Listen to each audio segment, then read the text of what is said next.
ఇప్పుడు no cost cough syrup తో 60 రూపాయల విలువ గల ఇన్హేలర్ పూర్తిగా ఉచితం. దెబ్బకి దగ్గు జలుబు మాయం. అంటే ఆల్రెడీ ఒకసారి సిట్ మీద మీరు సుప్రీం కోర్టు కూడా వెళ్ళడం. ఇప్పుడు మరోసారి సుప్రీం కోర్టు విచారించిన తర్వాత ఏడాది తర్వాత మళ్ళీ వన్ మ్యాన్ కమిషన్ అని చెప్పి అవునండి. సో దీని మీద మళ్ళీ అంటే ఎంత దారుణము. సుప్రీం కోర్టు అంటేనే లెక్కలేనితనంతో చంద్రబాబు గారు వ్యవహరిస్తున్నారు కదా. మొత్తం సమాజం అంతా చీదరించుకోదా, ఈసడించుకోదా? సుప్రీంకోర్టు కంటే చంద్రబాబు గారు పెద్దవాడా? సుప్రీం కోర్టు కంటే ఆయన ఉన్నతుడా? అంటే నేను దేన్నైనా కూడా మేనేజ్ చేయగలను అన్నటువంటి ఒక ధైర్యంతోనూ అహంకారంతోనూ చేస్తున్నటువంటి పని కాదు అది. వన్ మ్యాన్ కమిషన్ వేయటము అంటే ఏం తెలుస్తుంది వన్ మ్యాన్ కమిషన్ అన్నది? సంవత్సరం పాటు కొన్ని వందల మందిని విచారణ చేసినారు. 36 మందినో 32 మందినో దోషులుగా ప్రకటించినారు. అది కూడా సుప్రీంకోర్టు చేత నియమింపబడ్డటువంటి సిట్, అది కూడా సిబిఐ నేతృత్వంలో వాళ్ళు చేసినటువంటి విచారణనే అందులో మా పేర్లు లేవు కాబట్టి మా పేర్లు ఎట్లో ఒకట బజారులోకి ఈడ్చి సంతోషపడాలా అన్నటువంటి ఆలోచన తప్ప ఇంకేమన్నా ఉందా ఇందులో?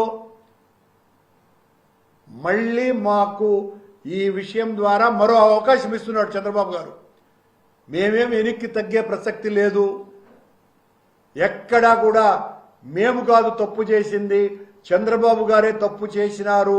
చంద్రబాబు గారు సంవత్సరం పాటు మా మీద దుష్ప్రచారం నడిపించినాడు.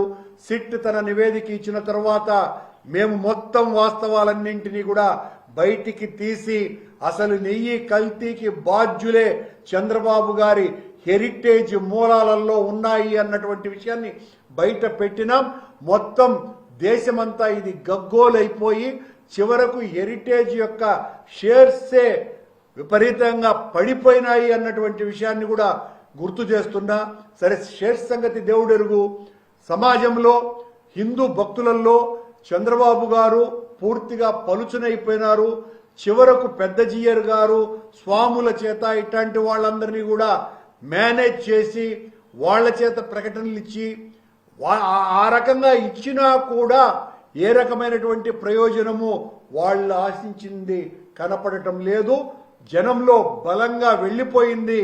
చంద్రబాబు గారు భగవంతుణ్ణి వాడుకుంటున్నారు, ఆడుకుంటున్నారు, పావుగా చేసుకుంటున్నారు అన్నటువంటిది ప్రజలు పూర్తిగా నమ్ముతున్నారు, నమ్మినారు. కనుకనే పూర్తిగా చంద్రబాబు గారి ఈ రకమైనటువంటి విమర్శలని ఎవ్వరూ పట్టించుకోవటం లేదు అన్నటువంటి విషయాన్ని స్పష్టం చేస్తూ ఈ వన్ మ్యాన్ కమిషన్ వేసి సర్వోన్నత న్యాయస్థానాన్ని కించపరచటమే కాకుండా సర్వోన్నత న్యాయస్థానాన్ని అవహేళన చేయటమే కాకుండా రాజ్యాంగాన్ని, రాజ్యతంత్రాన్ని పూర్తిగా హేళన చేయటం అని తెలియజేస్తుంది.